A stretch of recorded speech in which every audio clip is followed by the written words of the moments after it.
નમસ્કાર મિત્રો, આપ જોઈ રહ્યા છો સમાચાર મારી કલમ ન્યૂઝ।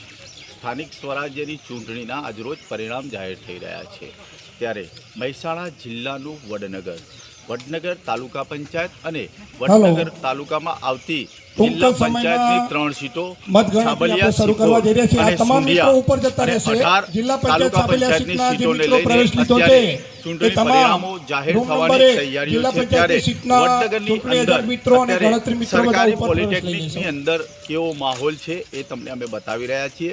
પડે પડના સમાચાર અમે તમને બતાવતા રહીશું, તો અમારી ચેનલ સાથે બન્યા રહેશો અને જોતા રહેશો સમાચાર મારી કલમ ન્યૂઝ। અહીંયાનો માહોલ કહીએ તો અત્યારે ચુસ્ત પોલીસ બંદોબસ્ત ગોઠવી દેવામાં આવ્યો છે અને કહીએ તો ઉમેદવારો પણ અત્યારે પોતાના આવી ગયા છે। ભારતીય જનતા પાર્ટીના હોય, કોંગ્રેસના હોય, અપક્ષ હોય, આમ આદમી પાર્ટીના ઉમેદવારો તમામ અત્યારે આ સરકારી પોલિટેકનિક વડનગર ખાતે આવી પહોંચ્યા છે। હવે થોડા જ સમયની અંદર આ પરિણામો જાહેર થવાની શરૂઆત થવાની છે, ત્યારે અહીંયાનો માહોલ આપણે જોઈ રહ્યા છીએ કે કેવો છે।